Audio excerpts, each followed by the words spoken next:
Nah, ini kita coba bahas tentang eh, geger ya, markas judul digerebek polisi ya. Nah, ini ada juga apa namanya? Nah, polisi grebek markas judul di Cengkareng ya guys, 8 orang ditangkap. Sebenarnya sih harusnya yang paling cepat, yang paling harus segera ditangkap itu ya artis-artis yang mempromosikan judul itu. Coba bayangin ya, eh, kalau Satbor itu dia cuman selentingan doang, jadi tidak sengaja dia refleks ngomong bahwa wah gacor gacor gitu loh. Nah, tapi di sisi lain yang mempromosikan artis-artis yang mempromosikan judul itu kok anteng-anteng aja gitu, aman-aman aja. Nah, ini menurut Bung Hairdin gimana, Bung? Apakah hukum ini memang sudah tajam ke bawah tumpul ke atas atau memang memang sepertinya di demokrasi ini memang sebegitu hukum gitu loh, Bung Hairdin? Baik, Bismillahirrahmanirrahim. Assalamualaikum warahmatullahi wabarakatuh. Selamat Waalaikumsalam. malam pemirsa dimanapun Anda berada, baik yang di TikTok maupun yang di channel lainnya. Kalau kita lihat memang fenomena ya, setboard ya yang sempat heboh ya karena Heboh nih. satu kampung di wilayah Sukabumi itu dari pekerjaannya yang tadinya mayoritas petani ya, setboard sendiri kan dia petani manggis ya, dan kemudian Mm, sebagian masyarakatnya juga berkebun, bersawah dan lain sebagainya. Kemudian melakukan joget ya di TikTok ya ataupun di channel-channel atau kemudian platform-platform video ya, video live lainnya ya, entah itu snack video dan beberapa channel lainnya ya. Dan kita tahu fenomena joget live ini kan sebenarnya marak pas Pagebluk ya tahun 2020 sampai 2022 lah ya, itu betul, betul, memang betul. cukup ramai ya, ketika kemudian banyak masyarakat yang mengalami PHK, kemudian juga eh, pembatasan ya dalam aktivitas dan lain sebagainya ya. Kemudian Setpur ini ya, Gunawan ya, yang namanya sudah Gunawan Gunawan ini Satbor. kemudian melakukan joget ya yang disebut dengan ayam patuk ya, yang kemudian yang paling Weawe, uh, wadidaw. wadidaw ya, wadidaw, beras, habis, Beras live habis. solusinya. Ya itu memang kalau kita lihat kan memang ternyata ada di salah satu videonya itu mempromosikan website judi online ya. Entahlah ya, kalau kita melihatnya sih bisa jadi dua sisi ya. Yang pertama ya tadi ya, sideboard ini pragmatis, artinya ya apa karena si website judi ini memberikan gift yang luar biasa besar ya, Mhm. dia menyebutkan aja ya, atau sekaligus mungkin ya enggak ya, artinya pragmatis ya, nggak masalah lah, orang dia nyumbang kok ya, kita sebutin aja gitu. Jadi karena sumbangannya yang cukup besar, artinya ya karena menyebutkan.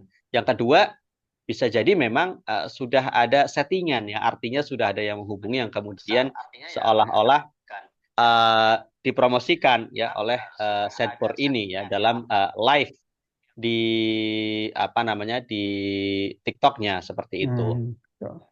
Kemudian sebenarnya cukup aneh ya, hingga kemudian kenapa artis-artis, ada sekitar 27 artis ya, kita sebutkanlah satu-satu ya, seperti Dewi Persik, Gilang Dirga, Vicky Prasetyo, ya, Denny Cagur, Sule, Ari Lasso, Wulan Guritno, siapa lagi itu?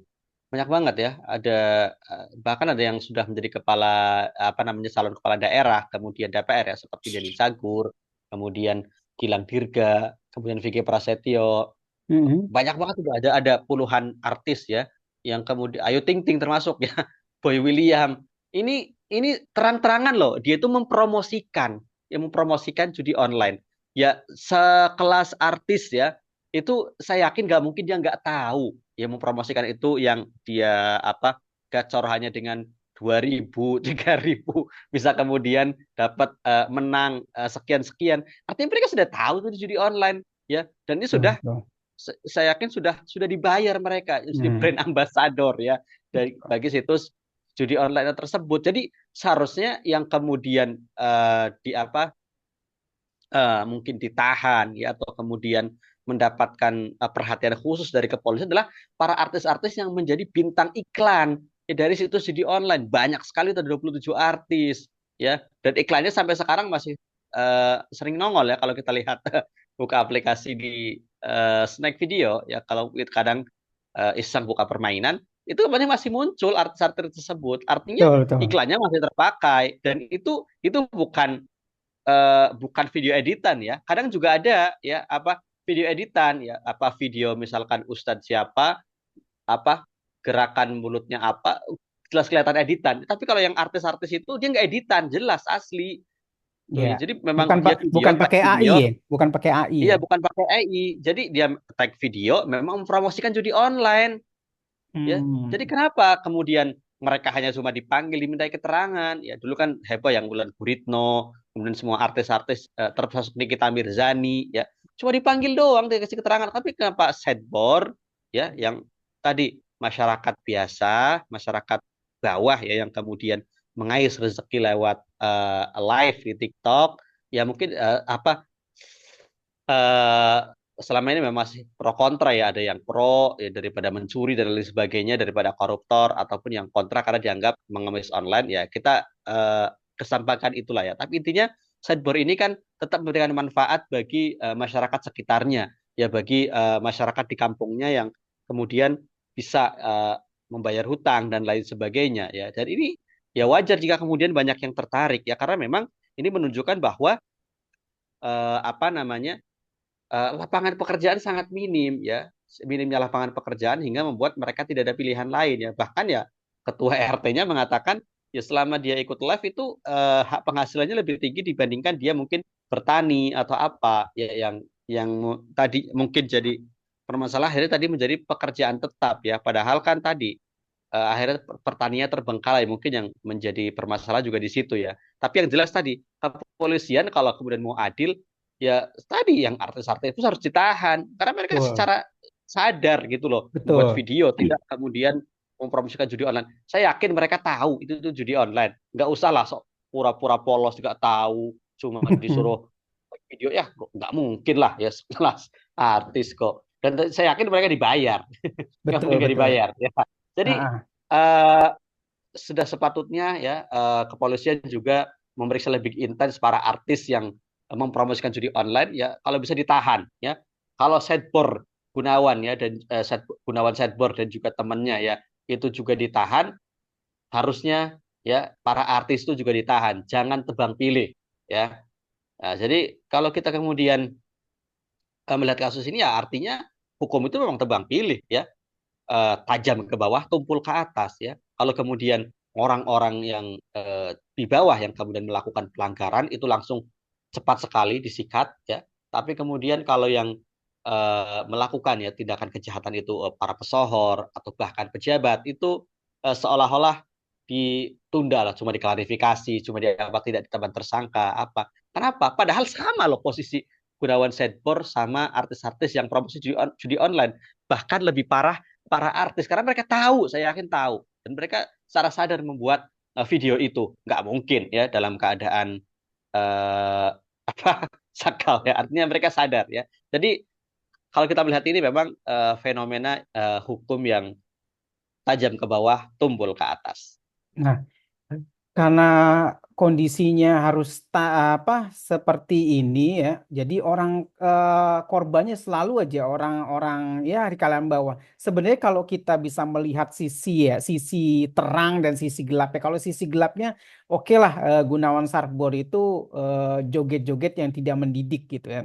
Nah, tidak mendidik dan tidak berfaedah, tidak ada manfaatnya. Ada sebagian besar konten-konten kreator yang mungkin menghujat atau menghina atau nyinyir dari konten, nyinyir kembali dengan konten-kontennya gitu, atau istilahnya ngeledek lah, ngeledek si Gunawan Satbor ini ya. Hmm. Tapi di sisi terangnya atau sisi baiknya adalah dia itu mampu mempekerjakan orang-orang di satu kampungnya gitu loh, mampu memberikan penghasilan buat mereka gitu. Bahkan mereka bisa bisa hidup dari situ gitu. Coba bayangin, kita kan ingat janji Mulyono ya, Mulyono atau Jokowi lah, kasihan nama Mulyono itu ya. Ya, kita ingat janji Jokowi ya, memberikan 10 juta lapangan kerja, tapi cuma yang terrealisasi cuma 3 ya. Untuk Bobi, Kaesang dan Gibran gitu. Jadi masih kurang berapa tuh? 9.997.000 apa? sembilan ratus sembilan puluh tujuh. Susah hitungnya. Coba bayangin. Coba bayangin ya. Kalau disuruh harus pilih mana lebih baik, Satbor dengan Jokowi, ya lebih bagus Satbor dong. Dia mampu memberikan lapangan pekerjaan untuk satu kampungnya gitu loh. Memberi makan orang-orang itu gitu. Tapi kesalahannya ya namanya orang kecil ya, baru baru apa? Baru melek dengan harta atau melek dengan apa? Dengan segenggam kekayaan gitu. Ya otomatis ya. Nah, kita tahu sendiri ya kalau negeri ini negeri sarang penyamun nih. Lo punya duit dikit lo harus setor dong, ya kan. Nah, Bung Hairudin, setidaknya biar aman ya, setidaknya biar fair lah terhadap orang kecil ini. Seharusnya bagaimana sih, ketika rakyat kecil itu mendapatkan harta itu yang mungkin dia dapat sendiri gitu, yang wajarnya itu bagaimana gitu di zaman era demokrasi ini? Iya, kalau dalam sistem kapitalisme ya sebenarnya hari ini ya sebenarnya Hmm. kan yang di apa yang dipermasalahkan itu bukan halal dan haramnya. Hmm. Halal dan haramnya dalam apa Tunggu, memperoleh tunggu. harta. Ya, tunggu dulu, Yang tunggu dulu. apa? Soalnya di era demokrasi ini atau di zaman serba serba rumit dan serba ruwet ya, kalau kata Jokowi sih, ruwet ruwet ruwet ya. Yang haram aja susah, apalagi yang halal gitu. Enggak ya. Itu susah juga memang ya, pikir-pikir ya. Gimana Bung Hervin? Yang halal itu jelas, yang haram juga jelas ya. Ya, Mm-mm. yang kadang yang membingungkan tadi yang subhat ya, yang di tengah-tengah. Subhat, Jadi subhat, betul. subhat ya. Jadi apa namanya? eh Sebenarnya tadi yang kemudian jadi ditanya adalah legal dan ilegal ya. Minuman keras ya, kalau dia kemudian membayar pajak dan kemudian menyetorkan sebagian pendapatannya ke negara, dia legal. Ya, jadi dijualnya di tempat-tempat Harus khusus store, ya. store ya. Betul ya. Ya, Oke, legal itu legal. ya. Perzinahan ya ketika dia dilokalisasi dia legal. Ya artinya hari ini yang kemudian itu adalah antara legal dan ilegal, bukan halal dan haramnya. Nah, luar biasa hari ini fenomena yang terjadi di Boyolali ya. Banyak para pengepul susu ya Mm-mm. dari petani-petani kecil yang akhirnya ya seperti Pak Pramono ya dari UD Pramono yang sampai apa dia mengumpulkan mengepul ya dari 1.300 peternak sapi dengan harga yang tinggi dan stabil ya membantu masyarakat. Tapi apa yang kemudian dilakukan pemerintah daerah? Dia hanya mengejar pajaknya dengan perhitungan standar apa namanya standar laba yang kemudian diperoleh harusnya. Dia sampai ditagih 2 miliar pajak sampai dibekukan rekeningnya. Ya sampai kemudian diturunkan menjadi 670 juta harus dia bayar pajak. Luar biasa. Kemudian Betul, juga betul, akhirnya betul, banyak betul. apa petani yang susunya tidak terserap industri membagikan beratus-ratus sampai ribuan liter susunya secara gratis ya. Ya, masyarakat ya mungkin tadi masyarakat pun masyarakat kita kan ya harga susu kita tahu sendiri ya. Di saat hari ini ya Pak Prabowo ya pemerintahan Prabowo Gibran membutuhkan ribuan liter susu ya untuk dibagikan untuk makan bergizi gratis. Mhm. Kenapa kemudian produk susu dalam negeri bisa tidak terserap? Kenapa Mhm. kemudian harus kemudian membuka keran impor berapa juta sapi itu untuk kemudian sapi perah ya untuk kemudian memenuhi kebutuhan ya makan bergizi gratis. Kenapa Betul, tidak betul. kemudian ya yang masyarakat yang apa peternak ini tidak diserap terlebih dahulu? Kenapa kemudian keran impor dibuka lebar-lebar? Ya karena tadi ada fee di situ, ada rente di situ untuk kemudian diambil. Kita tahu. Jadi luar biasa. Jadi ya hari ini kalau kita masyarakat bingung, ya memang ya, memang keadaannya seperti ini. Ya, karena kemudian yang apa dilihatkan di saat ini adalah terkait legal dan ilegal. Ya, Hmm. lo ya. itu pekerjaan haram ya tapi legal di mata hukum, tidak akan dipermasalahkan.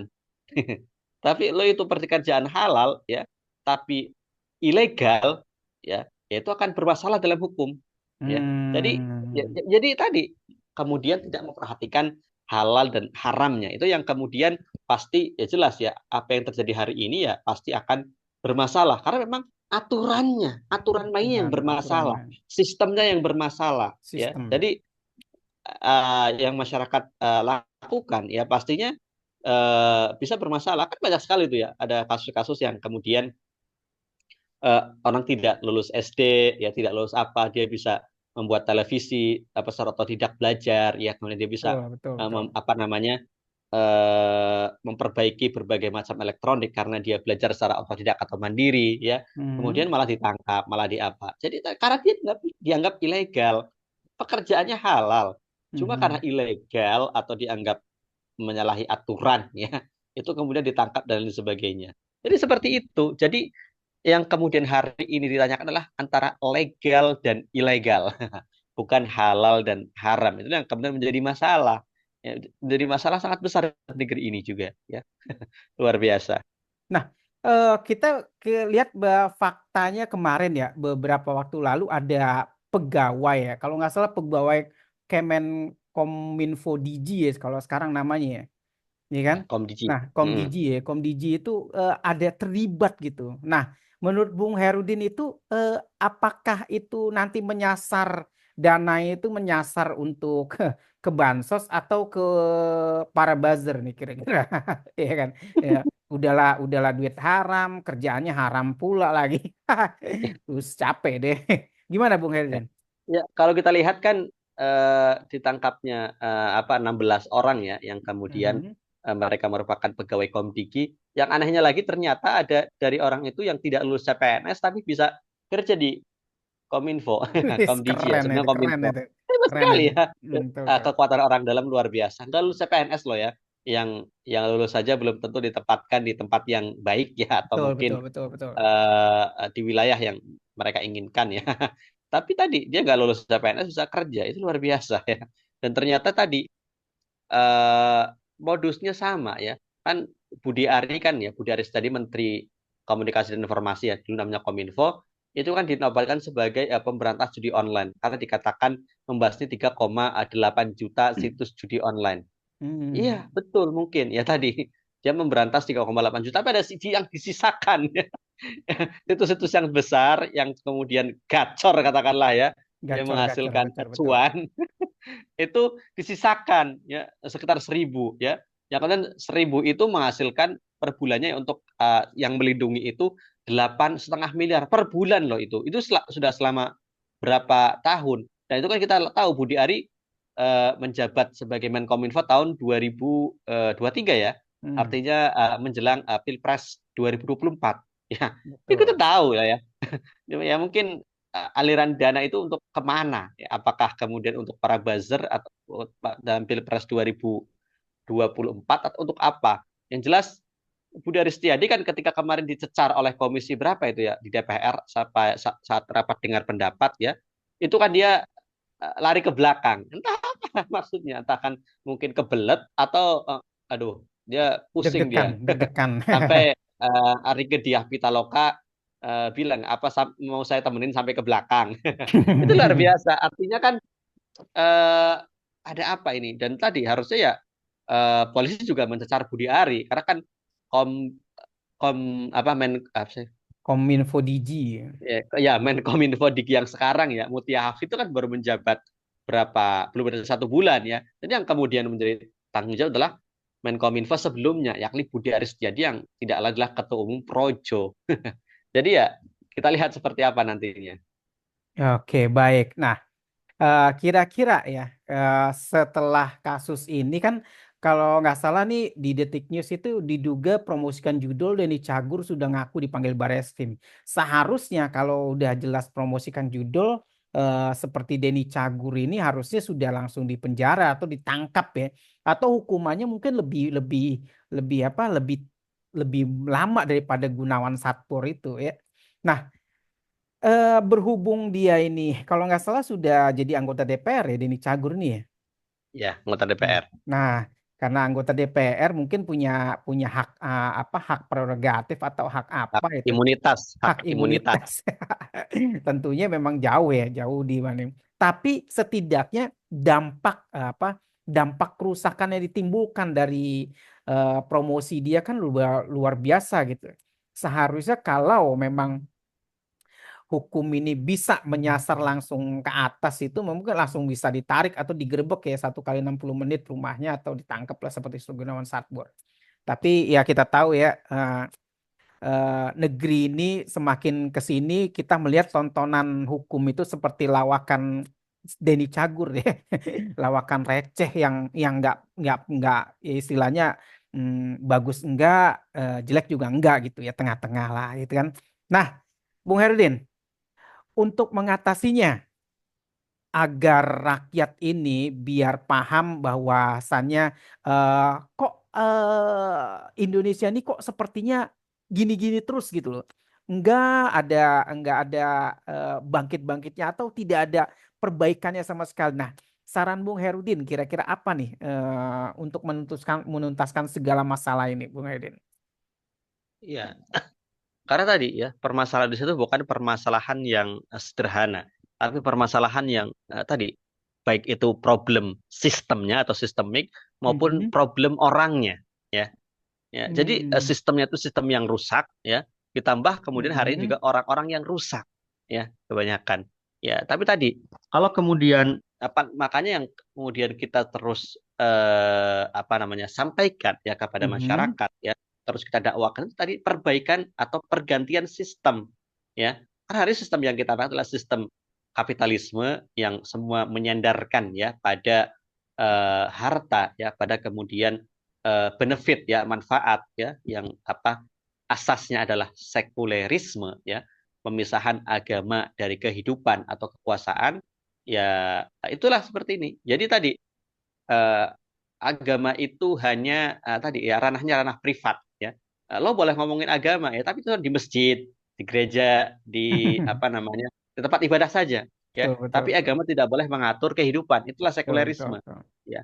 Padahal kita tahu ya, ketika kemudian apa kehidupan ya itu diatur oleh manusia itu sendiri yang membuat aturan Mhm. ya ya pasti yang terjadi kekacauan ya karena Hmm. manusia itu ketika membuat aturannya sendiri dengan akalnya ya yang terbatas pasti dia akan timbul ya berbagai perbedaan ya karena tempat lingkungan hidup ya pasti akan ada perbedaan ya ada kemudian ya kita lihat bagaimana undang-undang yang dibuat oleh DPR. Itu sekali dibuat aja bisa revisi berkali-kali dibuat tahun 2005 katakanlah itu Betul, sampai betul. 2020 itu bisa revisi sampai 2 3 kali ya bahkan undang-undang IKN ya Nggak belum kelar-kelar disahkan ya. genap Hmm. ya belum disahkan genap 1 tahun itu sudah direvisi artinya apa ya Betul, tadi betul. ya karena tadi akal manusia itu tidak akan mampu ya kemudian memenuhi apa namanya eh, kebutuhan manusia yang sebenarnya seperti apa makanya tadi dalam hal membuat hukum atau aturan maka diserahkan harusnya kepada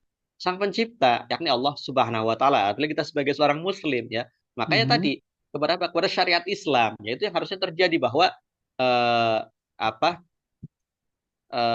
hak ya kedaulatan yang membuat hukum itu hanya pada tangan Allah dan Rasulnya seharusnya. Jadi ya tadi ini masalah sistemik ya. Makanya untuk kemudian terlepas ya dari problem yang membelit negeri ini, satu-satunya jalan adalah penerapan syariat Islam secara kafah ya dalam naungan sistem ya sistem yang khas yang Islam tawarkan yakni sistem khilafah Islamiyah ya karena itu tidak ada jalan yang lain ya. Apa namanya kenapa ada yang bilang kenapa harus khilafah bukan yang lain nah sekarang ya, apa sih yang belum pernah kita coba model hari ini republik ya demokrasi kemudian negara federal ya pernah kita coba ya ketika Indonesia menjadi Republik Indonesia Serikat ya model Betul, negara betul. federal ya dan tadi model negara federal juga sudah banyak diterapkan di berbagai negara ya Amerika Serikat ya India itu termasuk Malaysia itu kan negara federal ya ya atau bentuk apa ya atau tadi sistem Ya, kalau bentuk negara ya pastinya Islam itu negara kesatuan ya. Tapi sistemnya ya tadi sistem kerajaan ya itu nggak bisa. Tapi memang yang khas itu yang kemudian punya aturan yang khas itu ya sistem khilafah yang kemudian tadi menjadikan dalam setiap pengaturan ya kehidupan itu diserahkan ya kepada syariat Islam. Ini yang kemudian apa namanya pasti akan apa namanya menghasilkan ya, menghasilkan kedamaian ya. Dan kalau usah takut ya, yang kemudian menjadi pertanyaan adalah nanti kalau kemudian khilafah diterapkan itu bagaimana keadaan non muslim? Ya non muslim ya seperti biasa, seperti biasa ya karena yang kemudian diatur oleh khilafah itu adalah hukum-hukum publiknya ya, Betul, betul. hukum-hukum publik. Adapun terkait akidah, ya akidah, ya di luar Islam, ya diserahkan kepada masing-masing mereka. Ya mereka masih bisa mengkonsumsi makanan yang dianggap mereka itu halal. Ya misalkan mereka membolehkan makan babi, ya silahkan, nggak bakalan dilarang. Ya Hmm. mereka kemudian eh, membolehkan minuman keras, ya artinya tidak minuman keras itu tidak dilarang, atau lagi yang sudah menjadi bagian dari adat mereka, ya itu juga tidak dilarang, walaupun kemudian peredarannya sangat dibatasi di wilayah mereka saja, itu dalam aturan Islam, ya artinya dan kemudian kita dalam Islam itu jelas ya aturan untuk kemudian terkait kepemilikan, hal ini yang kemudian menjadi permasalahan terkait kepemilikan. Ya, dalam Hmm. Islam itu jelas ya, kepemilikan itu dibagi menjadi tiga. Ada namanya kepemilikan pribadi, ya, milkiyah fardiyah, kemudian ada kepemilikan umum ya, milkiyah ammah dan kepemilikan negara, milkiyah daulah ya. Itu diatur sangat jelas perbedaannya ya. Ya, kalau milik pribadi ya pribadi jelas ya. Batasannya juga jelas ya. Kemudian ya apa yang jadi kemudian kepemilikan umum? Kepemilikan umum ya sumber daya alam ya apa namanya hutan, laut, sungai, danau, ya apa berbagai barang tambang yang depositnya ya atau cadangannya besar, itu tuh kepemilikan umum yang harus kemudian siapa yang mengelola kepemilikan umum? Ya negara wajib ya atau rakyat secara langsung boleh memanfaatkan ya kalau kemudian laut ya semua masyarakat rakyat itu boleh kemudian melaut ya jangan kemudian ada pantai-pantai atau pulau-pulau yang diprivatisasi itu nggak boleh ya karena itu kepemilikan Hmm. umum ya atau kemudian pengelolaannya dikelola oleh negara ya terutama barang tambang ya barang tambang itu kan nggak mungkin ya masyarakat kemudian tadi tidak boleh kemudian diserahkan pada swasta baik itu swasta dalam negeri maupun asing dan asing yang kemudian benar-benar ya hasil alam itu untuk kesejahteraan rakyatnya ya makanya hari ini ya masyarakat Indonesia dalam hal pendidikan misalkan sampai kemudian harus apa mendaftar ya LPDP beasiswa ini itu susah ya karena seleksinya banyak. Ya tadi sebenarnya kalau kemudian dalam syariat Islam insya Allah ya mungkin pendidikan sampai S3 itu bisa Hmm. gratis. Ya karena sebenarnya untuk Hmm. mengelola pendidikan di negeri ini kan apa Harusnya. eh, nggak terlalu mahal. Misalkan Universitas Indonesia itu dalam 1 tahun itu butuh cuma berapa triliun gitu ya. Itu kan Betul, sebenarnya betul, sangat betul. kecil jika kemudian sumber kekayaan alam di negeri ini benar-benar dikelola sendiri ya oleh negara ya untuk kemudian untuk kemakmuran rakyat ya. Tapi kan faktanya tidak ya sudahlah Betul, diserahkan betul. kepada asing ya asing swasta lah intinya ya baik swasta dalam negeri maupun swasta asing dan asing kita kemudian dari pajak itu menjadi bancakan para pejabat. Ini kan luar Betul, biasa. betul, betul, betul. Jadi ya tadi kemudian mau tidak mau ya pilihan kita hanya pada syariat Islam ya pada khilafah tidak ada yang lain ya mau kemudian karena tadi permasalahan kita permasalahan yang sistemik ya maka perlu ya perubahan yang menyeluruh atau revolusioner ya bukan hanya pergantian atau reformasi ya, pergantian rezim saja ya karena rezim berganti dengan sistem yang sama akan menghasilkan ya penderitaan yang sama ya Kira-kira, apalagi kira-kira sama tambah rezim, lama 10 tahun Mulyono betul, rezim, apa rezim itu kira-kira udah berganti berapa kali sudah selama ini, selama era demokrasi ini? ya berarti kan sejak era reformasi tahun 98 sudah berganti berapa sudah berganti 6 presiden ya 5 ya Bukan, dari dari mulai zaman Pak zaman Soekarno, dari Soekarno, dari Soekarno ya Soeharto. sudah ke-8 inilah Oh, ke-8. Ya, ke-8 kan Pak malum ya. Prabowo Nggak karena penting kan sih. Hmm, Pak Harto kan paling lama menjabat ya tiga puluh betul. dua tahun Bung Karno hampir 25 tahun ya. Mm-mm. Sedangkan sisanya presiden yang lain tuh ya paling lama itu ya 10 tahun ya atau 2 periode. Baik itu Betul, SBY betul. maupun Jokowi. Oke, baik. Itulah mungkin saran-sarannya. Tapi memang di negeri sarang penyamun ini rakyat itu nggak boleh mungkin punya harta yang melebihi hartanya oligarki. Tentunya dia harus berkompromi juga dengan oligarki ketika ketika memiliki harta yang berlebih itu. Nah, baik guys, Iya, jadi gimana? iya, kalau rakyat punya harta banyak jadi kejar pajak, tapi kalau oligarki ya konglomerat dia punya harta banyak usaha yang sampai itu mendapatkan tax holiday, libur pajak. Kan luar Betul, betul, biasa betul, ya. betul, Jadi betul, betul. masyarakat dikejar pajak terus ya dikejar dengan berbagai Mm-mm. macam pajak sampai perintilan PPN dan lain sebagainya. Tapi kalau para oligarki konglomerat ya yang menjadi penguasa ekonomi yaitu kemudian mendapatkan tax holiday. Luar Yang biasa. yang Itulah kemarin yang Wita kemarin juga Pak siapa itu yang di Jawa Timur apa di mana itu? Yang pengusaha susu kena pajak Boyolali, Pak Pramono, Pramono. Pak Pramono itu kena pajak 670 juta ya kalau nggak salah ya. Ya. Ya. Iya, itu udah didiskon itu, tadinya 2 miliar. Oh, ya harusnya Pak Pramono harusnya dia ya kalau memang ya mungkin didukung para netizen atau didukung para pemerhati politik ya. Seharusnya dia datengin bayarnya pajaknya itu dengan sapi, ya kan? Nah, suruh dia para orang pajak itu suruh ngurusin sapinya dulu sampai dia memerah susu sapi ya, sampai senilai 670 juta. Dia harus urusin itu. Sampai mungkin kandangnya segala macam, beri makannya sampai senilai sampai keluar susunya senilai 670 juta. Barulah nanti kan sudah lunas barulah dibalikin ke Pak Pramono tadi. Harusnya seperti itu ya. Maka netizen punya akal seperti itu ya. Ganti aja balikin. Nah, mungkin ketika benar-benar itu dilakukan sama Pak Pramono, mungkin jadi berita heboh di seluruh dunia. Jualan pajak dibayar pakai susu sapi. Seorang pajaknya suruh meres sendiri. Luar biasa itu kan. Baik guys, karena sudah larut malam juga. Ya, memang kita cuma bisanya ya berbicara ya, karena berbicara itu bagian dari hak sebagai warga negara ya untuk mengkritisi ya para politisi atau kebijakan pemerintah. Kalau nggak mau dikritik ya nggak usah jadi pemerintah dong, nggak usah jadi bagian dari pemerintah atau nggak usah menjabat gitu ya. Apalagi ketika dikritik itu udah dikerahkan seluruh buzzer-buzzer nggak jelas. Baik guys, sekian dari kita berdua dari ujung negeri Anta Beranta bersama saya orang lembur dan Bung Herudin. Sekian, wassalamualaikum warahmatullahi wabarakatuh.